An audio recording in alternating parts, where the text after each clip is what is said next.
New Einhell 750 Newton meter of torque. Supposedly 1000 Newton meter of braking torque. So let me see. We have a fully charged battery, as you can see.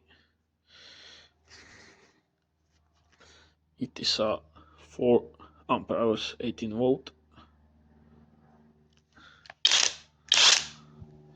It is on third, so let's try.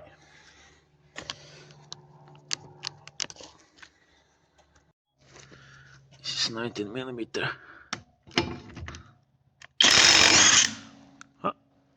It's powerful enough.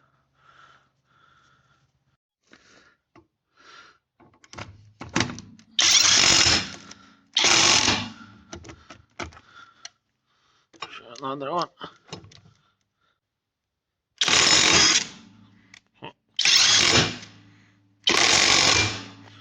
Seems to be powerful enough. Try the other side.